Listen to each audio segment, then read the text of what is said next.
Hello, everybody. Welcome to Inside Improv. It's another Friday, which means we're going to talk about improv, things on the stage, things behind the scenes, the business of improv, the marketing of improv. And I'm super excited about our very special guest today is Rebecca Northan from Canada, and so many shows that we'll talk about that I can't even list them all right now, but truly somebody I admire and respect and love as a human being and an artist, as well as many of our usual suspects. So let's go around and bring everybody on. Please, John Tim's here behind the scenes.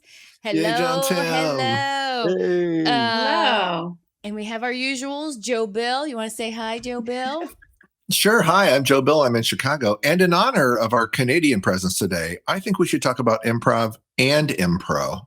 Yes. Mm. True. Oh, good Yeah, point. let's drop the V. Drop the V.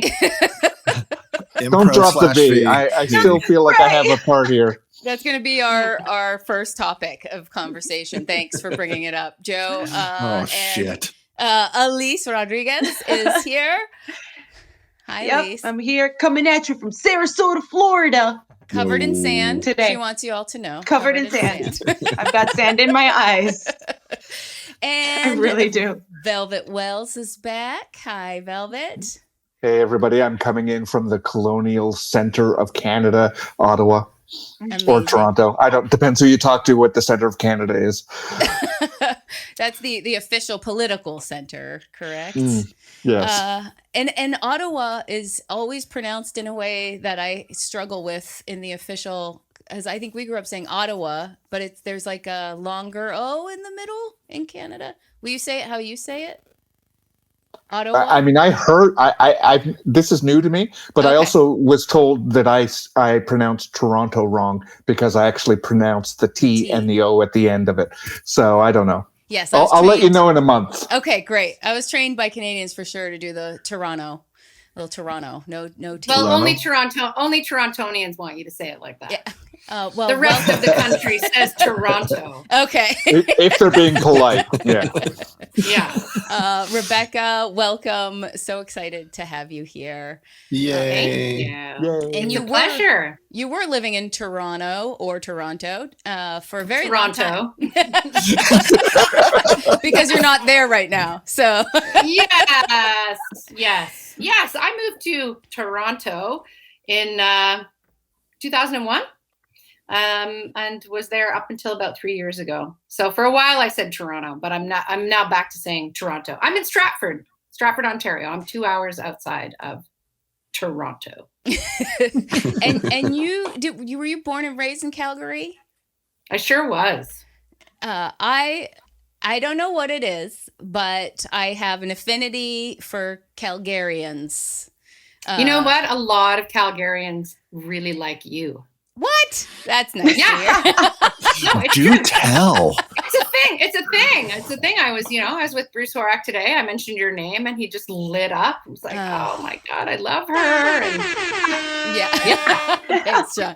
I love Bruce. We were just talking. I heard about you long before I ever met you, about how great you are. So, and you didn't disappoint me. Oh, good. Phew. Yeah, I still have time.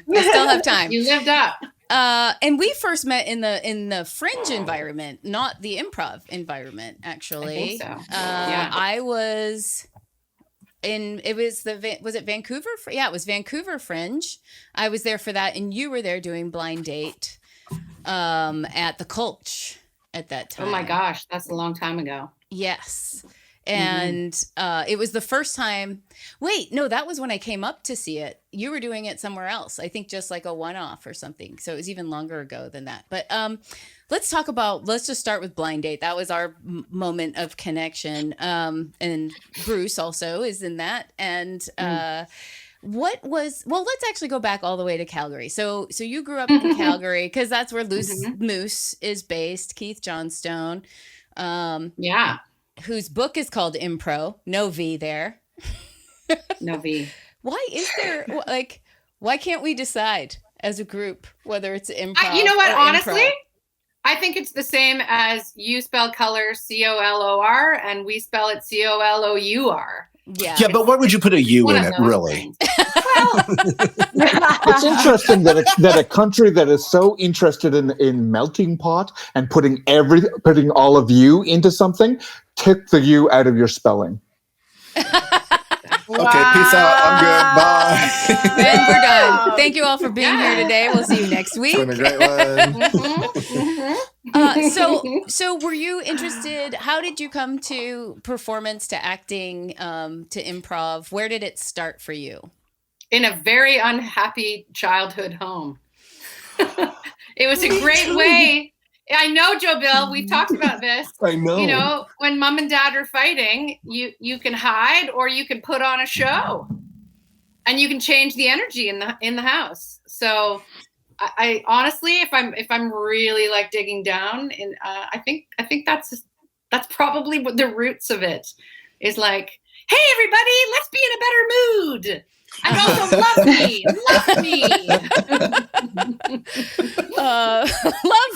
Love me. Oh God, I love it. And did you start with acting? Is that too much? I don't know how personal you want this to be. We go there. Yes. Nothing is too Inside much. improv. Actually, Nothing is too much. I am aware of a lot. I've heard you tell lots of stories of your childhood, and I am aware of it. And part of that, I was hoping might come up because I do feel like having a tough childhood.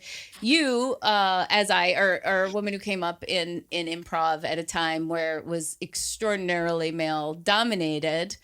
And I wonder if having a difficult childhood, though, gave you a toughness that helped you endure that kind of male environment.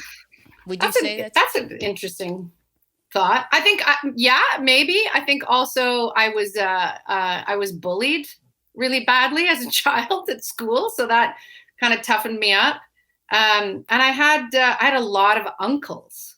You know, the uncles who they would think hilarious to like drag on a cigarette and blow smoke in your 6-year-old face so that they could beat you at Space Invaders. Rebecca, I don't want to break your heart, but not everyone had that uncle who did that. Really? I don't know. I mean, I also like that was one uncle. And another uncle, as soon as he found out I was afraid of the water, put me in a kayak and flipped me upside down. Wow. I've been thrown in a pool. Mm-hmm. Yeah.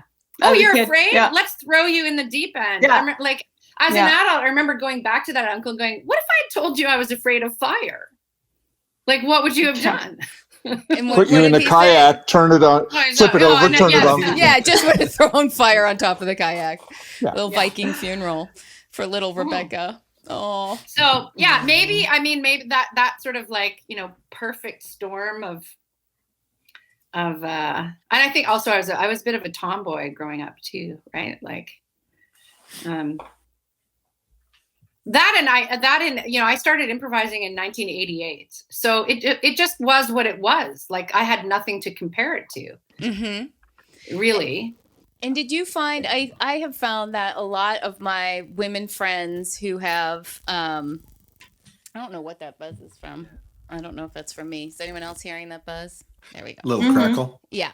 I think a lot of people, when the women who came up in those earlier days where it was really male dominated, ended up having a lot of criticism on both sides also of like, oh, you play too much like a guy, or you're too... Because I think a lot of us were tomboys. Did you ever experience that kind of criticism? Gosh, I can't remember. I do know that that, I mean, I don't know what I did yesterday either. So you can't really take all my memories with a bag of salt. I started when I was 16, and Loose Moose was just the coolest place I'd ever been, and I couldn't get enough of it. But there did come a point early. I do have a clear memory of once being asked, will you play in the second half of theater sports, which, was a big deal. That's the senior improvisers. But the invitation was, you're not actually good enough to play in the second half, but you're the only woman here tonight. So if you could just be on the bench, and if we need like a mom or something, you could jump in. But let me tell you, like 17-year-old Rebecca brain is like, cool. Yeah, I can do that. And then it didn't matter what scene the guys were doing. I would knock at the door and stick my head in and say, does anyone need a cup of coffee? Because you always need a mom in a scene. Do you need me to put a load of laundry on for you? That's the only contribution I made to every scene for the entire night. And then afterwards they were like, yeah, point taken. Awesome. And did you start there? Like, did you go to a show and fall in love with it? Did you sign up for a class? How did you discover Loose Moose? That actually happened through my high school. So that there was at that time theater sports tournaments happening between high schools in the city. And so if you were on your high school team, you got to go to Loose Moose and have a weekend workshop. So that's how and the thing that was really strange about it is that Loose Moose was not even a 10-minute drive from my house. So I grew up in the far northeast corner of Calgary, like way out in the boonies. There's no, there really is no reason for there to be a theater out there, except Loose Moose got this really inexpensive space that used to be a cattle auction out near the airport, which was in my end of town. So to discover this incredibly cool place where I could ride my bike through an industrial park, but I could get there. I couldn't get enough of it. And they would train you for free as long as you volunteered to usher or work concession. So they started interns. Yeah. Keith. Yes. Yeah. But like Loose Moose has always been a theater company that is like the major base of the players are under 25. And I think a lot of players start when they're 16 or 17 years old. Wow. That's amazing. So it's still so a phenomenon I see in a lot of theaters as we've traveled around is like, as a theater gets older, the main stage cast gets older and it gets crowded up there. And then there's no place for the younger people to go because the experienced people are holding their space. How does Loose Moose manage that to keep the turnover of younger people getting opportunities to play? A lot of senior players leave. They leave Calgary. They leave Calgary, right? So if there are players who are hoping to make it as comedians or make it as improvisers or make it as professional actors, they don't necessarily stick around Calgary for a long time. They either go to Vancouver or to Toronto. And so there was actually always a good kind of healthy turnover. And I would say, looking at the company as it is now, there remain some players there who were there when I started. So you get a great cultural internal memory, but there's always fresh, young folks coming in and saying like, why is it so white here, guys? We need to change this up. Or like, why are you still just using he, she? Mm-hmm. And I think that the infusion of young people, and very young people, 16 and 17-year-olds, is really inspiring. I don't know if the old improvisers thought I was inspiring, but certainly when I go back to Loose Moose and see, a young, hotshot 16-year-old step out on stage and improvise at a level that's far beyond their years, I think, oh my gosh, I can't wait to play with that kid. Yeah. Yeah, for sure. David Christopher from Just the Funny was just here last night with his daughter who's going to go to college here. And like, she's just blowing my mind, like her perspective. And she was like guaranteeing me that her perspective isn't everyone's perspective. And I was like, cool, I'll take that with a great, like, I won't say all the you think what you think. I'll say this really cool young person I met shared this perspective with me because she was just so smart, so insightful. And I love that she gives a disclaimer. Like even the fact that she gave you a disclaimer says a lot. Says a lot about her. Yeah. For sure. And so in 1988, you said is when you started? Yeah. How old was Loose Moose at that time? How long had it been around? 12 when you years. Started? Yeah. Okay. So it's still on its, Somewhere and that's around great. there. I think that 15 infusion years maybe? of younger people really makes a place endure. I think a lot of what we've talked here a lot about Second City and about a lot of places that have not been updated over time. And I think both on stage and off, if everyone's been there for 30 years, you start to lose your relevance. And it was really weird for me when I first moved to Toronto in 2001 and encountered the improv community there. I kind of looked around and was like, what's with all these 30-year-olds? Where's the young, fresh people? We sent them all to Calgary. Yeah. The exchange program. You know what? I got to produce the Loose Moose 25th anniversary after I had moved to Toronto, and I sort of produced it long distance and flew back for it. And we did this thing where we did a theater sports tournament, and the teams were generational, and so that was such a cool thing to see on so many levels. So at that time, the team of the oldest improvisers were in their 60s. And had started Loose Moose. And then we kind of went by decade as much as we could. And it was a round robin. People got eliminated. And it ended up that the second oldest team and the 16-year-olds who had just started, it was them against each other in the finals.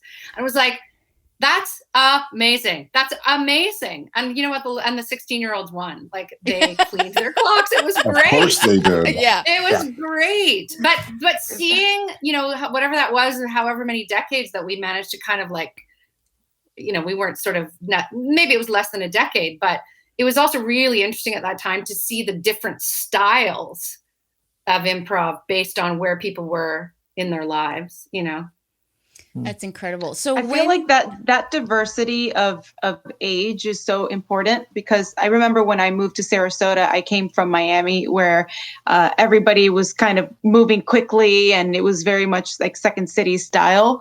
And when I moved to Sarasota, I was very lucky that Stacy Smith was actually my welcoming committee here, because she used to come every year to Sarasota to do a residency. And watching her engage with the older improvisers was so inspiring, because she was so patient just with the way that they were cognitively made up at this point. And I'm talking people in their 70s, 80s. Amazing. And yeah, it was really incredible to watch her patience with them, and the way that she drew out all of the life that they have to contribute to the stage, versus somebody, my age or like me, that was like a chump that came in. It's like, yeah, I lived 30 something years. I got a lot to say, right? Like, no, it just it taught me a lot about soft skills within improv that I don't think that I would have earned if I was in another city that didn't have people that were wanting to improvise literally in their 80s, late 80s too. I think it's important to mix that up. When I was a hippie in Eugene, Oregon, and I was doing African dance classes, we would have touring artists come of all different generations, and the different rhythms have these moves that go with them, and you can do them in different orders in a lot of the dances, but they're associated with these different moves, and a lot of them when you watch a 13-year-old do them, they're like jumping super high in the air and going really fast, and their arms are flailing really big, and you're just blown away by the energy and the power and the height. And then you have a 70-year-old woman come out and do those same moves, and she's just got like nuance and finesse, and like the energy is efficient and used very precisely, and it's engaging in an entirely different way. And I feel like the more we can appreciate the benefits of different ages in that way, I feel like improv is the same. I always it helps us think become improv attuned is, to each other. Sorry, both. I want to hear what both of you have to say. Elise, what were you saying? I was just saying that it helps us having, and this we're talking about diversity in age, but this applies to diversity across the board in terms of it helps us just learn to step on stage and take just a moment to become attuned to each other and to pay attention to those things that you were just mentioning, Stacey, right? Like, oh, I can see that this person has a nuance, whereas maybe I have energy, and we can marry those two things, right? So I feel like that's why it's so important to just have diversity on all of the spectrums on stage, so that it just teaches us to become attuned to each other. And I find that to be so much more beautiful than a bunch of people that play exactly the same. Yeah. And Rebecca, what were you going to say? Oh, I was going to say, I've always equated it to, sex, really. Like when you're 16 and 17, you do it really, really fast with as many people as possible.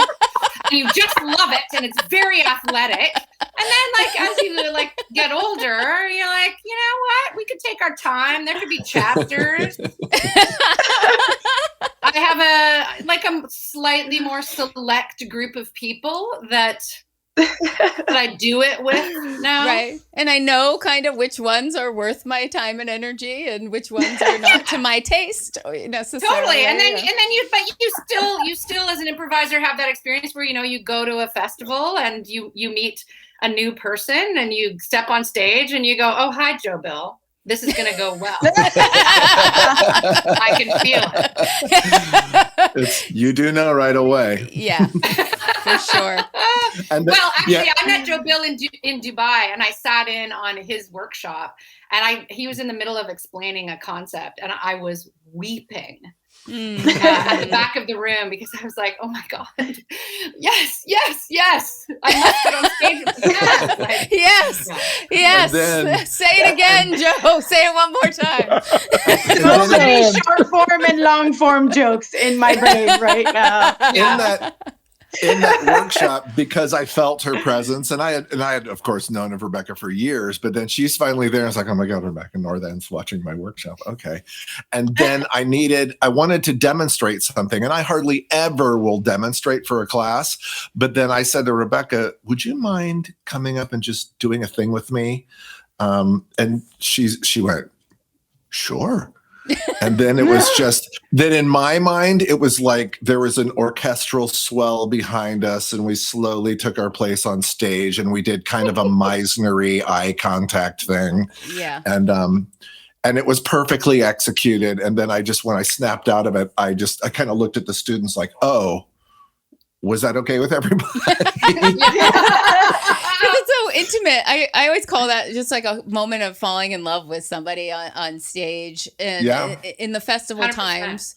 Yeah, especially like in jams, like I'd say the biggest clusterfuck jams are the times that I have found some improv soulmates, because we would make eye contact in the middle of chaos and have a deep understanding that we were in exactly the same place and trying to make our way through it together and survive it together. So, and I think just to talk about what you were just saying, Elise, too, with like the speed of older players, I also think when you talk about neurodiversity, speed is a huge part and a great skill to understand. We had a performer who just took longer, and he was a younger man, but in that same sense of like, it just took him longer to go from the idea to his mouth.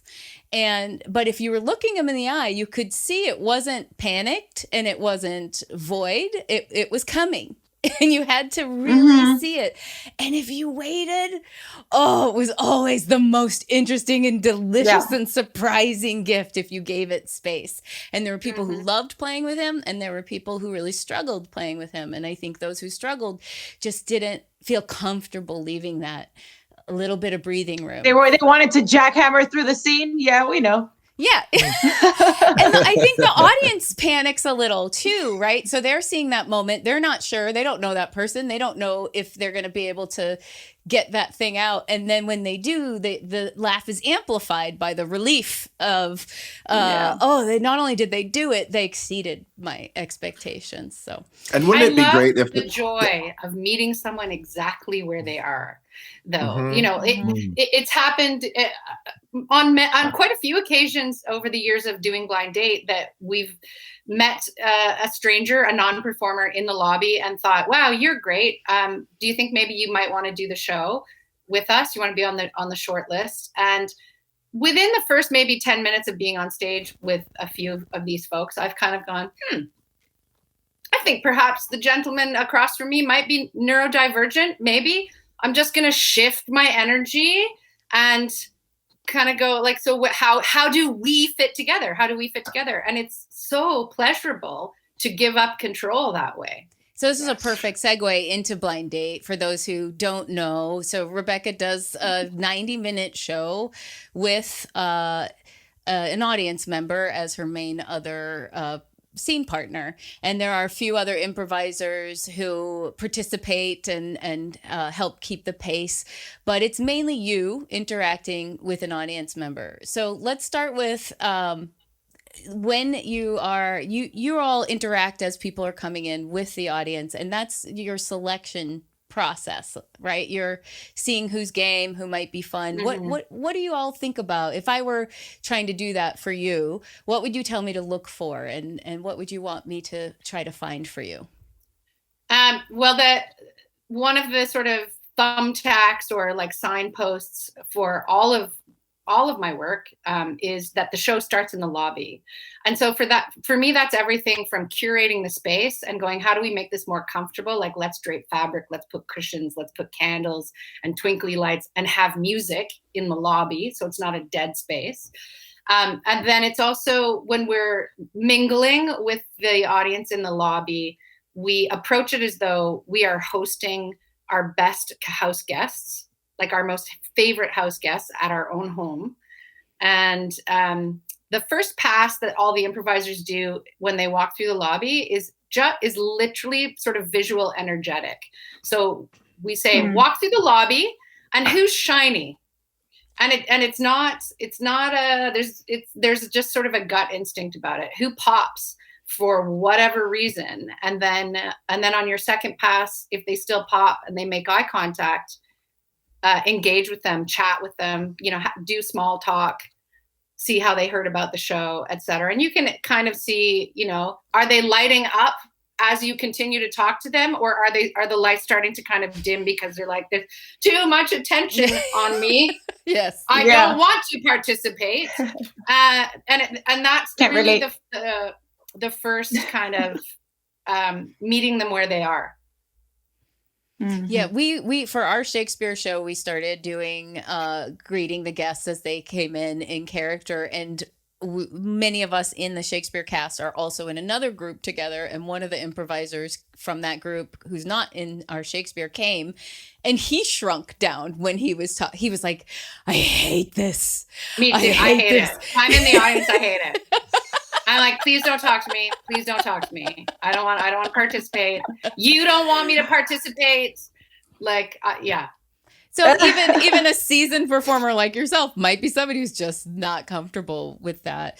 And then and this is the thing like that I was blown away when I saw it, because I love playing with non-improvisers. I love playing with beginner improvisers. I think Joe does as well. I think that's a huge part of how we became friends. Elise and I became friends because we met 10 minutes before she did a Ruby Rocket with me in Florida. So I love the surprise of it. I love playing with a group I've played with forever and knowing what I can throw at someone and make them look their best and have moments to shine. But I also love just and you're articulating it so well, just meeting someone where they are and guiding them through an experience that they're so excited to have that they've never had before. And what I admired when I saw you do Blind Date is that you were so completely in control in the most relaxed and confident way. But you absolutely were. And the time that I saw it, the next day was one of the first times one of your alternates was doing the show. And you had kind of what I learned later was like a textbook kind of person who was up for it. He was happy. He didn't do anything like, I know you all kind of like it when somebody is even beyond textbook, right? You like handling more surprises, but it was Depends on the meaning. And then this one was a guy who just wouldn't do anything. And you'll remember he's a therapist, and he had a new girlfriend in the audience, and he just wouldn't play. And she kept calling timeouts, and she kept checking in with the girlfriend. So Rebecca does, the format has a timeout where they can go out of character which is a kind of a consent-based moment, I think. It's 100% consent-based. Was that and we check consent multiple times in the lobby, again in front of the audience, like as the show progresses, always.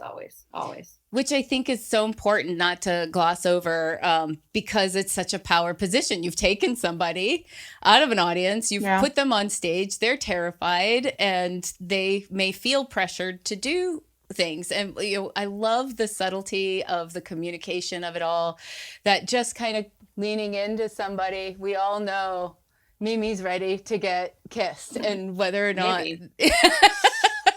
they choose for that kiss to happen or not.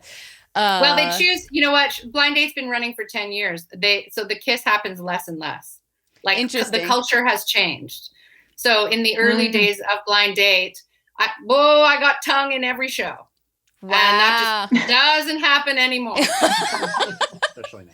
And now we live in a world with COVID, so I'll probably never do Blind Date again. But it's been really interesting to watch the culture change. It's been really interesting in straight Blind Date to watch men shift, right? So we now, as part of Blind Date, we model what a good consent conversation looks like on a first date when it comes to, hey, listen, I'd like to put on the table that I am having such a great time with you, and I find you attractive, and I would be open to having a kiss if you feel comfortable. And if you don't, that's cool too. It won't affect whether or not I see you again if you want to have a second date.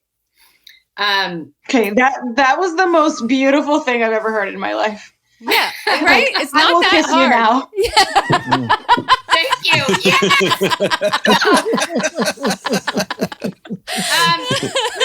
What's been incredible in the what's been really incredible is to, have that conversation, and it's happened on more than one occasion. If the guy is over 50, over 55, that they'll say, well, I don't know what the rules are anymore. I actually had one guy sit on his hands and say, you tell me, I don't know what I'm allowed to do. And also talking about consent isn't sexy, but what's great, it's such a great opportunity, again, talk about meeting someone where they're at and say, hey, I'm old enough to say, I didn't grow up having consent conversations either. I grew up with, oh my God, Han Solo pushing Princess Leia up against a wall and cornering her and not taking no for an answer. I was taught that was sexy. So, to be able to have that conversation in real time with a guy and say, hey, if you feel that way, I promise you, there are other people in the audience who feel that way too. And let's talk about why isn't it sexy to have a consent conversation, and how can we make it sexy? Like, because it can be so sexy. It can be super fun. Mm-hmm. And the other thing that's really great is what we've noticed is younger men, no problem. No problem with it. I'm generalizing, you know, like Of obviously it varies individual to individual, but we've seen a real trend in the last like 3 years or so of doing the show of that. And when we do queer blind date, like consent conversation, like PhD, like those of us that do straight blind date, when we go to watch queer blind date, I'll just sort of stand in the back and cry and go, how do we make the straight version more like this? And they're like, yeah, we can. And that's tell me if I'm off base, but my perception is like in its earlier days, it was about nonverbal communication and consent, and like, you know, when you are leaning in and it reads as asking to be kissed. I think, you know, John and I, when we first kissed, he's always like, you kissed me, and I'm like, I actually didn't. I just got really, really close to your face. Then you kissed me, right? And that dynamic and that communication and the gender role expectation that the woman does get really close, and then the man has to initiate the kiss, right? Or like those were the old sort of stereotypes of how we interacted. And then I loved how when it became queer blind date, that it removes those gender roles when you have two men or two women, right? And so these consent conversations and having to sort this out had to come out in some other way, and then now that's informing straight people. Which is I knew awesome. Velvet was about to talk, because Yes. I know Velvet now. When his shoulder goes like this, I'm like, oh, it's coming. Oh, I know. Yeah. Take that breath in. The other part of it is that more of the conversations are happening. It's you have more practice with it. So and yes, you still have. I mean, you have to have the conversations, but you get more practice and you get more bold with it, because you hear yes when the person is ready, like they want it too, and then you can have far more play with it. You get that awkward and that ego and that fear of being rejected. Like it happens, but you just have more communication practice, more attempts, and more variations, and because you're doing that work for yourself to accept and express, you see the different variations of what yes looks and feels like. I'm kind of not I'm kind of not surprised that the straight blind date went like that, because we're talking about hetero cis men, they've always had the privilege of not having to have that conversation and the power to not have that conversation, and now it makes sense to me why that's more difficult. And Velvet's right, like it's nice to hear that the younger generation is now having more of those conversations, and it's becoming more normalized, and it's inspiring. It's reminding me of Baby It's Cold Outside. Oh my gosh, I've been thinking that for the last 5 minutes. Because the conversation that comes up every year about it. And every year, I think both sides are right? If these are two people who are consensual and aware that they're playing this game with one another, totally different than if this woman is uncomfortable and trying to get the hell home, right? And that's why you have to, at some point, stop playing the game. And like bit time out. That's it. Like when you're trying to get a bunch of improvisers to get on a bus at a certain time, you have to get them to stop doing their bits for a second and have a real conversation. And I feel like it's not as fun, right, as just doing bits forever. And I think it's that same thing with consent, like just a little time out, just a little moment. I think, I don't know how John's going to feel about it, but we kissed the first day we met, and it was something that I wasn't doing at the time. I was trying not to rush into anything physical. And what totally won me over was actually the consent part was like completely made me relax, where he just kept going, is this okay? That's all. It was just like, is this okay? Just a quick little in my ear, all, breathy in my ear, and like so it was like John yeah. Tim. But he's That's right. We're all feeling that. yeah, but John's also 30. How old are you now? 38. So, Ancient. yeah, but 12 It's years funny we're younger than the talking men about my age. Because I was watching American Idol recently. Yes, I watch American Idol, and they had a guest judge on, and the guest judge was Paula Abdul, who used to be a judge when American Idol first came out decades ago. Yeah. And she comes in, and the contestant was about to get a no, right? Like they were about to be sent home, and Paula Abdul, with all of the like force of her being, says, my dad used to say to me that no is a negotiation, and I was like, no, Paula, it's 2021. No. It's a punctuation. In that moment. And if they don't accept it, it's a punctuate. No. Yeah, punctuation. See, I'll let you get away with that pun. Out of that whole thing, There you go. It's a punctuation. Get it? Yes. P-U-N. Yep. Yeah. I'm not Anyway, that good at it. and in general, you do a lot of work, Rebecca, with general public and audience members participating on stage. And in general, there's a consent, right? Have you changed how you approach that over the years in terms of, now we all check in with each other as improvisers. When you bring someone on stage, is there some way that you allow them to, I've actually just made the connection that we've used timeout now in our classes, and like we just say timeout, throw a timeout if you're feeling uncomfortable and you want to talk something out. And what we're working on is making people feel comfortable doing it. It doesn't have to be the hugest deal. Sometimes people are like, oh, it passed through my head, but I didn't know. Like, do it. When in doubt, do it versus not do it. It's not going to hurt anything. And it's that same idea. I'm going to kill the fun, or I'm going to kill the mood if I actually talk about the discomfort I'm feeling instead of encouraging people. Do you provide that like in your detective show? Yeah. Where do you do that in the process? We do it multiple times in the process. So it always starts in the lobby. So once we're talking with a potential hero, whether it's Blind Date or Legend Has It or Undercover, those are the ones that feature an audience member as the star. We'll say, listen, how much do you know about the show? We'll fill them in a little bit if they don't know exactly what they've walked into. And then we'll say something like, well, listen, we think you might be great as the date or the detective or the hero. How do you feel about that? And then we watch their body, because the body always answers first, always.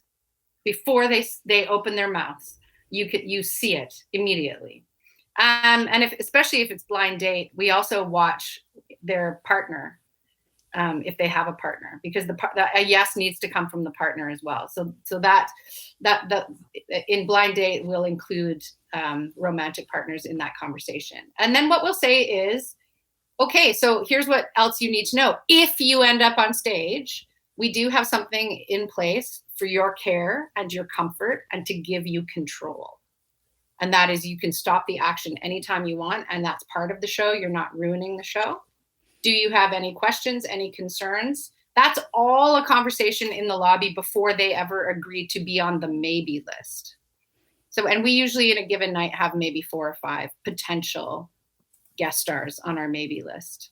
And so they are surprised in the moment which one of them gets selected. That's right. Yeah, because we want a tiny bit of surprise, but not too much. And then we have that exact same conversation, like almost word for word, like almost scripted, in front of the audience, the whole audience again, because you've negotiated the contract with them individually in the lobby. Then you negotiate the contract with them again in front of the audience so that the audience understands that consent has been given. That's great. So they're not worried about them. You don't want the audience to be worried about that. And if it's Blind Date, the other thing that we add for the audience is that the spouse or the partner who's left behind in the audience can also call timeout and stop the show if anything makes them uncomfortable. And whatever's going on, we will find a way to fix it for you. And we really hammer home, like, there is nothing you can do to break the show, not as a challenge, but as a reassurance of we want to have this conversation with you. Sometimes we'll say, like, we want you to feel like you've been to a theatrical spa by the end of this. Like, we really want this to be a pleasurable experience for Love you. it. And we will bend over backwards to make sure that you have a nice time. That's the goal here, is that you have a nice time. And I feel like, and again, tell me if I'm wrong, that Keith Johnstone has this reverence for the audience. That Keith Johnstone wants the audience to have a good time. That was Keith Johnstone. You might have heard of him. He wrote a couple books. He's from Toronto. Yeah. No. Yeah. Yes, Keith. I'm sorry. I'm being a dink. No, dink is my favorite. Yes, Keith wants the audience. Like, so when we use phrases like treat the audience like your best house guest, that I heard directly from Keith. Right? Make sure they have a nice time. Take care of them. Find ways to please them and light them up. All of that, it comes from my training at Loose Moose. You know what's interesting to me is that I've always said, and I catch a lot of flack for this, I always say fuck the audience. And the reason why I say that is not because, like, I want to do what I want to do and screw you, right? But it's because as a woman of color, like, I've been on stage, and sometimes what brings the audience joy is to punch down, right, at me. So it's, and I feel like every single time I say fuck the audience, people are like, and they'll use as a rebuttal the things that you just said, and I'm like, I'm not talking about that. I'm talking about something else. Yes, you are. Yeah, I hear that. Yeah. I totally hear that. And what I would say is that there are different, sort of like overlapping circles of care and making sure everyone has a nice time. So first and foremost, myself and my fellow improvisers have to make that promise to each other. No matter what happens out there, I have got your back. If I'm bringing an audience member on stage, then we all conspire to make sure they have a nice time. But, like, the core has to be in place. And so if the next circle out is the general public and they're being jerks. So I'll give you an example. We were doing Blind Date in Edmonton, and we were in the opening 10 minutes of the show. And I said to this gentleman, so what do you do for your job? And he said, I work in the oil and gas industry. And these 4 women in the balcony went, oh, boo! So I said, listen, John, I'm going to call a timeout, and it's not because of you. And so then we took a timeout, and I put my arm around John, and I said, I need the house lights up. Who said boo? Who said that? Why? Because this guy who's on stage with me is my number 1 house guest. And he is in the most vulnerable position. And this, I'm saying to you exactly what I said to these ladies in the audience. You don't boo my guest. Wow, he works in oil and gas. And I said, yeah, it's also minus 27 today. Did you walk to the theater? Did you drive? Are you heating your house? So here's the deal. It's my job to take care of this guy. And that includes me kicking you out of the theater if you can't keep that behavior under wraps. So in that moment, I'd be like, yeah, fuck you. Fuck you. Because that kind of bad behavior being allowed to happen makes everybody unsafe. Yes. So that's where I, as the lead clown in that show, go, yeah, fuck the audience. Like, it's a perfect example. You're my best house guest until you act badly, and then I will spank you, and that includes kicking you out of my house. Yeah. I just want to add. I love how sexual this all is. Okay. Welcome to Rebecca Calgary. Northan. In Calgary, really. There's a lot of sexual energy in I Calgary. didn't mean it to be sexual. No, you can't help it. I'm enjoying it. Oh, okay. I just wanted to add in here, especially as we're going forward, that, like, it's completely possible for it's just true that many things can be true at the same time, including completely disparate ideas. And the idea as artists who are performing is to be able to hold all of those ideas and to be present in the moment with that knowledge, and to be in the moment, not with an encyclopedia of approved behavior, but here with all of this, we know and we can deal with it right now as it comes up. So like, that's an amazing example of And that. you weren't just protecting the guy on the stage, actually, you were protecting everyone in the audience, and you're protecting their experience, which is what I think a lot, just to relate to long form, which was why I was like, oh, we need to have Rebecca, because we were talking about long form as a marketable art form. And what I think a lot of long form lacks is that reverence for the audience. And a lot of that comes from reacting against short form that is pandering. Yeah. I'm not saying all short form is pandering. I think there is short form that's pandering. And honestly, it wasn't till I saw theater sports done really well that I came around to short form. I'm one of the first people who started with long form and didn't start with short form. Because I came to improv from a film background and wanted to create films with improvised actors. And I think that reaction to it is like, we're not going to pander at all. And then there's a disrespect for the audience. Like, we're going to do this format. It's called Chitty Chitty Bang Bang. And we're going to, every time someone does this, then we take each other's characters, then we leave the stage. You know, this means nothing to an audience member, right? This is for you and your artistic satisfaction. Whereas They're still pandering just to themselves. Right. And to each other. No lies detected. I mean, another word sprang to mind. We're, still on the sexual train, but yeah. But just to get back to the sexual thing, I do feel like everyone I've met from Calgary has a sexual energy. And I asked someone from Calgary once, and they said it's from the Stampede, or what's it called? The Stampede. Yeah, the greatest outdoor show on earth. I mean. Listen, that's dirty. That is 10 days of like some of the grossest human behavior you've ever seen. So I don't know if I would relate it to. I don't know. I have to think about that. I got to talk to my therapist about that. I don't know. I love it. I love it. So yeah, in terms of creating a show concept versus a format. Right. So a lot of times I ask people, come and pitch me a show, because we need a show for our space. And they will come with like, we're going to do a format where we each take a turn and then we split off. And I'm like, this isn't a show concept. This is the format. How are you going to express this to your audience?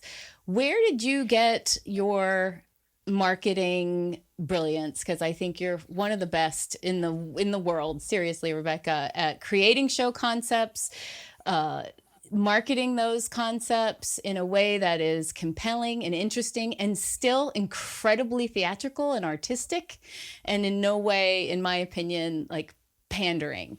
So what, I don't know, where did that come from? Can you tell the Canada Council that, please?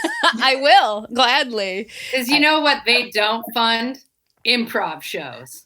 When we were talking to Kathy, write a letter. Yeah, I will write a letter. I'll send them the video. I'll do whatever you need, Rebecca. I will help you. Bless you. Dear Canada Council, my American friends think you should give me money. There's a and Americans are always right. The stand-ups are trying to rally and get in front of. Yeah. Kelly Agathos, she said the same thing about where she lives, which is that it's not recognized as an art format.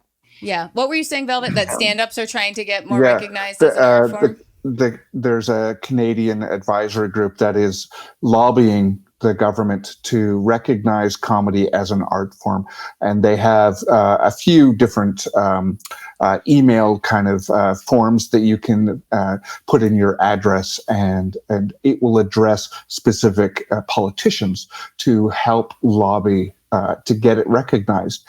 Because as soon as it's recognized, then the funding bodies are more likely to get on board eventually. So that is a way, at least spreading awareness of those kind of advocacy groups and supporting them. If you're not within the region, that would certainly help at this point. Or you just colonize it and send us money directly. Yeah, that sounds we'll accept that too. And I think everyone says laughter's the best medicine. Everybody says, "Oh, we need this now more than ever." But then when I reach out to a grantor, and they'll be like, "Oh, this is only for nonprofits," and I'll be like, "Oh, we are a nonprofit," and they'll go, "Really?" Like, yeah, really. I mean, I don't make any money. Nobody's making any money. Let's show the blind date images. I just want to show some of these. Here's Rebecca. This is the very, very, very, very beginning of Blind Date, when it was still a 15-minute clown turn that happened in 2009 in something called the Spiegel Tent, which is the most amazing venue. If you ever get a chance to perform in a Spiegel Tent, it's a round wooden tent with all mirrors. And Mimi was born at the Spiegel Tent as part of a larger kind of sexy adult variety show, which had a lot of burlesque and acrobats. And I was asked to create something, and Mimi kind of came out of that. This is the exact opposite. So this is the set. This is a set for Blind Date that happened a couple of years ago at the Grand Theatre in London. And this is an 800-seat venue. Amazing. So it's a huge stage, like massive stage. So of course we needed a design element to fill it. And an amazing Canadian designer named Ken McDonald did that. This is our set option. If the date says, "I don't want to go to your apartment, let's go to the park." That's great. And then this is another park set from a different. This is the cafe. This is where the show starts. But honestly, in a normal run of Blind Date, we would literally have 2 freestanding doors and a table and chairs. That's it. So this was kind of like the Disney version. Well, in terms of we talk budget. a lot about improvisers not coming from a tradition that understands different venues. Like we tend to have the home venue and we do all our stuff there. And I talk a lot about stand-ups, needing to understand like how I perform in a dive bar is different than how I perform in an old vaudeville theater for 800 to 1,200 people. And I think that's the same thing, is that you've done such a beautiful job of scaling Blind Date to whatever venue you're in. If somebody pays $12 for a fringe show that has a solo performer and no set, and then that person gets booked to perform somewhere for 2,000 people who pay $30-$40 for their ticket, the expectations change. And so I love the theatricality that you bring in outside of Loose Moose. Where did you get your clown training and your acting training? I went to the University of Calgary and have a Bachelor of Fine Arts in drama. I started doing Mimi and Blind Date before I ever took any clown training, and then I thought, ooh, I should probably get some clown training. So then I studied with Mike Kennard and John Turner of Mump and Smoot, who are very famous Canadian horror clowns. Oh, awesome. Can I just like mention that, we've had a lot of conversations on this, just about how improvisers start, and you really kind of start off in the realm of hobbyist, of amateur. And I don't think I'll ever be convinced that improv is an art form, but I think the thing that, and I think this plays into your marketing, Rebecca, is that with the sets and with everything, improv can look like an art form when the people that are doing it, from the producers to the people that are performing it, do it with a measure of artistry that takes a while to achieve. And so just you're saying, I put on a clown nose, I dressed as a clown, I thought, oh, I should get some clown training. To me, that is the prime example of an improviser going, oh, I need some additional training so I can raise my level from not just amateur, not just, hobbyist, but to like, I want this to be something, and aspire to art as a possibility. And I've always just admired that about you, and your demand to be like for the quality and the focus and the assumption of professionalism to be there. And that's, you know what, like you just hit it right there. From the time that because I started improvising at the same time that I started going to theater school and going, I want to be a professional actor. I did not see improv as this separate pursuit. I have always thought improvisation is part of my skills as a professional actor.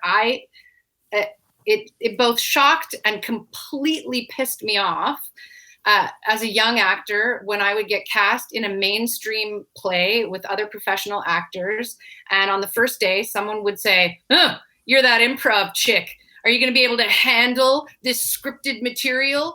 Can we rely on you to be consistent? And I would say, well, I don't know. You're a scripted actor. Can you handle this impromptu conversation right now?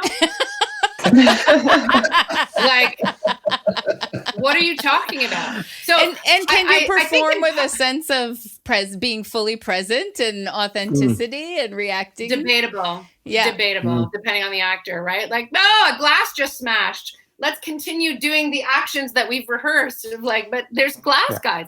And so I would say that my work over the last decade has really been, in a way, a stubborn thing on my part to take my improv world and my mainstream theater world and insist that they come together.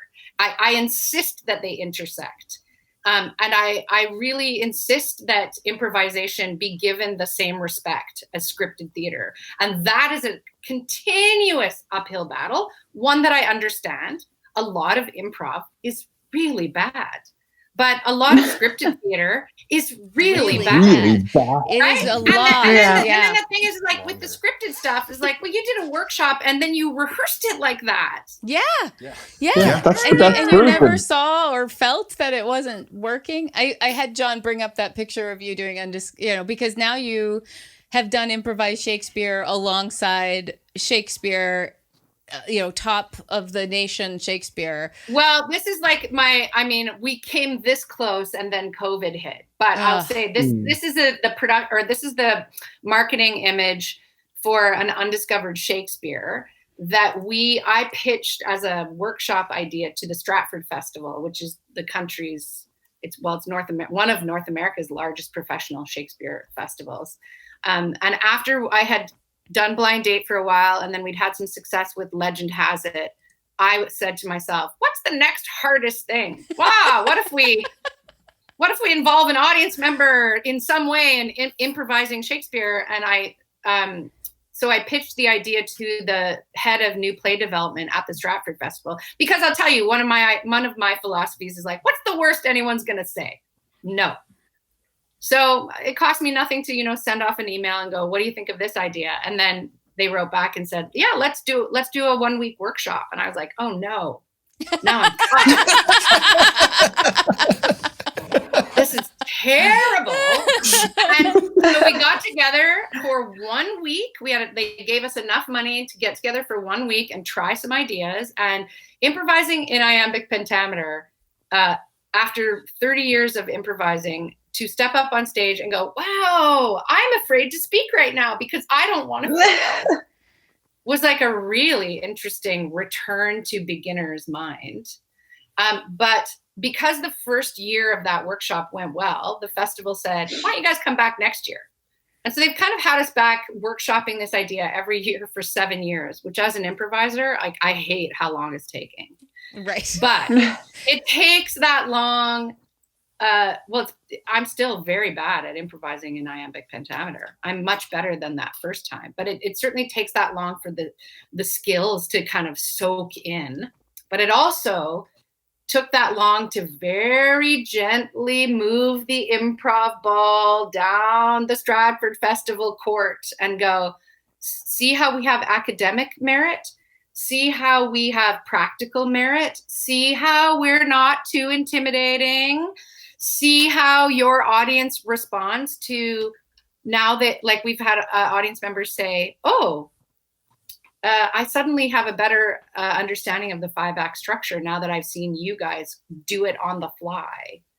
And I didn't understand that about Shakespeare's plays. So that's really exciting to me, but it does feel like the work to not be pushed to go sit at the kids' table is ongoing. It's ongoing. Yeah. But through this, this weird sort of thing that came about through Blind Date, which I would just keep expanding on, which is let's make another show with the audience member as a star. And what's the next narrative? Like, our shows are very structured. They're very, very structured. But what that allows us to do in the selling of it to the programmers is to say, look, it's repeatable. Yes. Like, I can guarantee you, like a play, the story's going to mostly be the same every night. So people go, okay, I'm comfortable with that. I understand that. And you go, but the joy of it is we don't know how the picture will be colored in every night. Whoa, that sounds pretty risky. Yes. So it's like reliable and risky. And, which is great theater. Yeah. Which we hope is great theater. Yeah. Yep. And it's what's going to keep theater alive, because I can come see your rough show somewhere, or I could stay home and watch Netflix. But can I go somewhere and watch you take a risk that I feel invested in, and where I cheer you on where you succeed, and I roll with you where you fail, is an experience you can't get from Netflix or from an IMAX movie. It's unique to theater. And I think, this year, even before the pandemic, all of the theaters in Portland were experiencing huge drops in ticket sales, and we were going up 40% year over year the past 2 years. Wow. So I felt bad, because I would be trying to commiserate with people, and they'd be like, oh, everyone's tickets are down. And I would just sort of quietly be like, gosh, that's tough. I wonder what's going on there. What's happening? Right. How do you wonder why? Why is that happening? And then why are your ticket sales up? I mean, I will say, over the years, I've had colleagues on either side of the theatrical spectrum say to me, we love your shows, but it's not real theater. And we love your shows, but it's not improv. Rude. Not really improv, yeah. Me too. Yep. Backsprov's not improv. Okay. Yeah. Okay. To me, it is. Yeah. So when I saw a show in Chicago called Roof is on Fiddler. I don't know if I've brought it up in this yet. awesome. But it was like Rich Talrico and what's Sam's? Oh, Say No More. TJ Rich Talrico is in it. So it's a great show. And TJ Shanoff. Yeah, so TJ Shanoff took all the music to Fiddler on the Roof and put it all to 80s hits. So the big Nightmare Dream was to Thriller, and it was Bruce Hornsby for Things Will Never Change, but everything else was to the book. And it was a cast of people who had all done Fiddler many times. They all love Fiddler on the Roof. They were doing it at midnight because they were on Second City main stage, and they had to come over after often doing 2 shows and a improv set. They'd do Roof is on Fiddler at I.O. And I didn't even live in Chicago, managed to see it 3 different times when I was in town, and I couldn't miss it because it was the most alive theater I ever saw. And while the music part was the hook, right, that sold it, what made me watch it 3 times was watching that scene when Tevyev has had the nightmare and he and his wife are sitting on the end of the bed and they're talking about his sadness of change and trying to cope. And I'm going to cry right now just thinking about it. Do it. It was like I got uncomfortable, like I was in their bedroom, and they were having such an authentic conversation that was so real and in the moment. And to this day, I swear it's because they are actors and improvisers. And that was both theater and improv, even though it was to the script, because I know every time I saw it, they said it a different way and they reacted a different way because they were fully present, fully listening. It was just so powerful. And it's unfortunate. It's legendary. Let's look at, John, if you'll pull up the legend. Tell us about this show, Rebecca, if you would. This was our second endeavor in the world of what I call spontaneous theater. I don't use improv when I refer to my work because improv comes with baggage. So, and it's marketing. Yeah. So this, the idea is that an audience member gets to cross a threshold into a fantasy world that needs saving from an evil wizard. So this was our dragon puppet, which we ended up having to cut because it weighed 65 pounds and injured several people. This is a marketing image for the show. So in this show, I was really like, well, who's the audience? Who likes fantasy? Who does LARPing? Who does role play? Who plays D&D, right? And it's like, I like the intersection of, I love nerds. There's my sexy voice again. So I'm always interested in the, I want the images to look like professional theater grade, always. And in that, and I, sex sells. So far we've leaned on sexiness because I also think the spark of improvisation is sexy. Like the danger of getting up on stage is sexy. So I want that feeling. And then the nose is like, okay, there's comedy in here, right? So it's communicating so many things. And let's look at the undercover ones. So undercover is the detective show where you make a audience member the detective. The audience member goes undercover as a rookie cop, and they end up getting caught up in having to solve a murder. And look how sexy that image is. That's awesome. Thank you, airbrushing. Yeah. and this is from the show. This is from the show. Yeah. So it's like we put money into the costumes and the design. The design of the set, there are these two sort of rotating things so that we can do multiple locations. Each one of those has it's kind of like you can get 3 different rooms. And the set had secret passageways and we created this. We used a bit of escape room kind of stuff so that in any given environment, there were lots of actual physical clues for the audience member to find, including secret hidden panels and keys that would open something in a different part of the set. And they had to collect clues as they went through the experience. So this is the beginning of the show where we're training the audience member on how to be undercover. So the lav mic that we needed for the audience to be heard, we told the audience member, that's your wire. You're going undercover and we need you to wear a wire.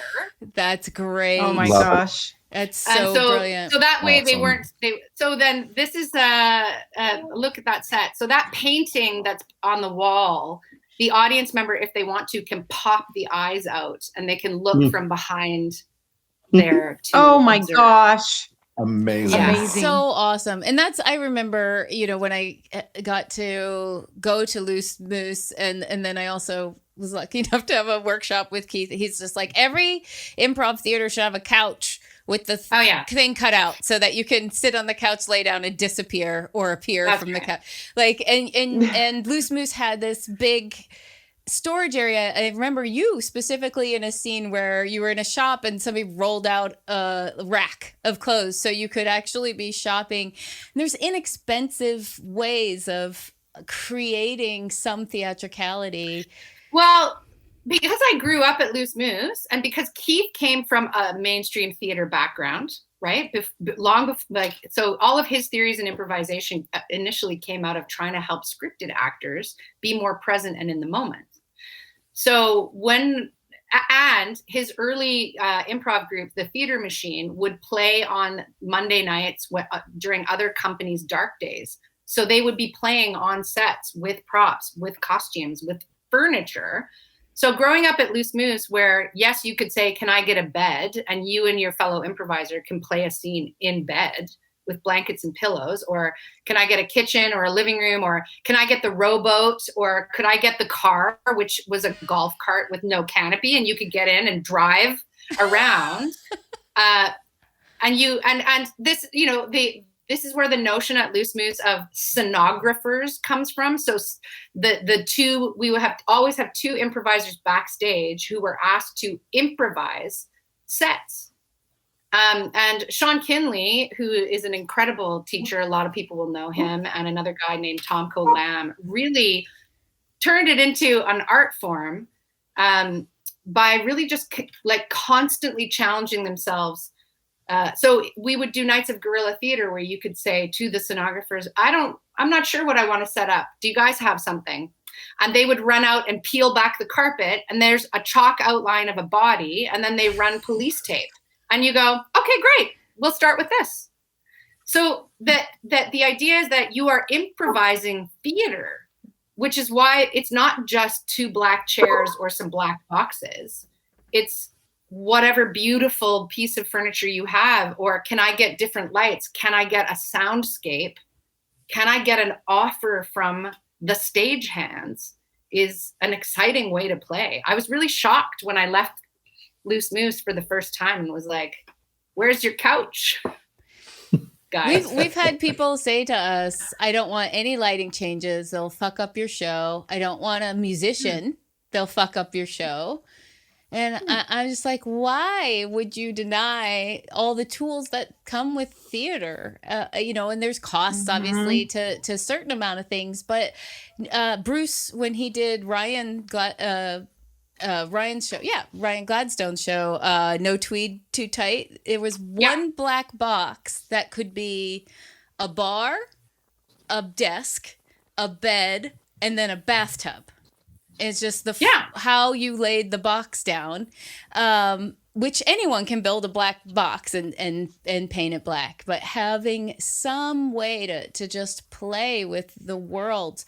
And I don't understand the purist, like it's ruining your improv to allow other parts of theater to be involved in this. I love that. When I was in Columbia, they had, sorry. No, that's all. Just projections. I was just going to mention, like John and I started because, dating because he was a projectionist. So I was like, I want to get some projections in our theater. What you do is really cool. I need to date that guy. Yeah. And then we made out. So after consent. Very consensual makeout. Yes. When I was in Columbia, they had just on stage a series of black boxes. They looked kind of like, they weren't crates, but they were the size of what you would see a crate, but it was just wooden boxes. And they said to us before the show, use those boxes and make them whatever you want. And those boxes became bicycles, they became beds, they became houses, they became clothes. It was so much fun, and it was something that we're not used to in the US unless you're in an actual theater. Like I for the first time I played with actual things on a set at Florida Studio Theater because there was a scripted play going on the stage, and we just did a show there. And I was elated to shove my head in an oven. It was just hilarious, and I loved it so much. And I am also very physical, so it just was so inspiring to be able to play with an actual set. Yes. Well, and the costumes is the same thing. You know, we would always have off to the sides, not really directly lit, but costume racks, because putting on a sweater or a house coat or a hat or whatever, like, especially if you're a physical or a mask inspired performer, gives you just another way in. And or the Moose would often have prop tables on either side, just piled high with stuff. But what it looks like when you walk in as an audience member is I've just walked into a theatrical playground. Yes. And I may or may not see these things get used, but all of the elements are there for inspiration. Yeah. And I think they've gotten a bad rap, just to bring it back around to this short form idea of like, I have been at the short form show where there's kind of the fat guy in the bad wig, and it gets a laugh just from being like a bad, nasty wig.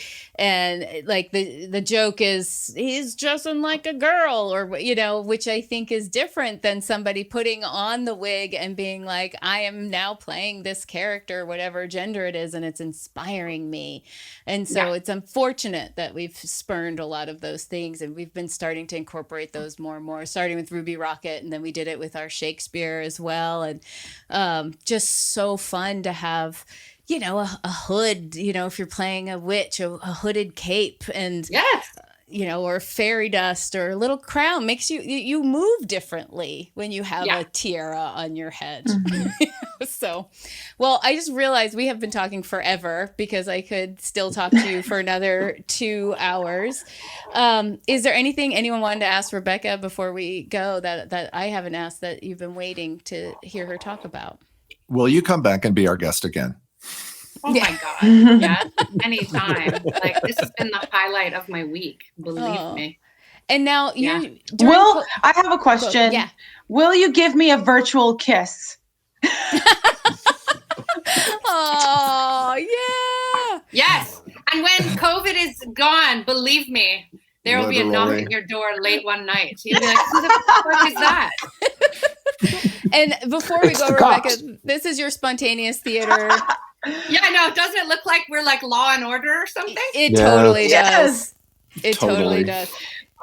Okay, but again, these are marketing images where so because of the town that I live in right now, which is like very, very theater town, right? What we wanted to do was say, like, come and see our show. We do very serious comedy. And the patrons in this town would recognize many of those artists from the Stratford Festival, right? So we're kind of always like, to me, it's like the intersection is what's interesting. Yes. Awesome. Yeah. Thank you so much. Can people see you anywhere right now online? Have you been doing any shows where you did a little at the beginning. I remember you did a show with Colin Mockery and you did a couple of things. I did sort of an online spin-off of Blind Date with other performers, which normally I don't want to be in Blind Date. I don't want to be on stage with other performers. However, it was a pandemic and I was like, I'm doing this one for me. So if you look up Spontaneous Theater Canada on YouTube, I think there's about 5 or 6 shows. And it came about very organically that this gag came, like, how, over the course of the pandemic, can I date my way to the top of the Hollywood ladder was the sad kind of goal. Wow. And so I stopped at Wayne Brady because I was like, that's pretty good. I was really actually would have, like, David Suzuki was on my list and could do other people. But. Can I play Mimi and do one with Ryan Gosling? Please. No.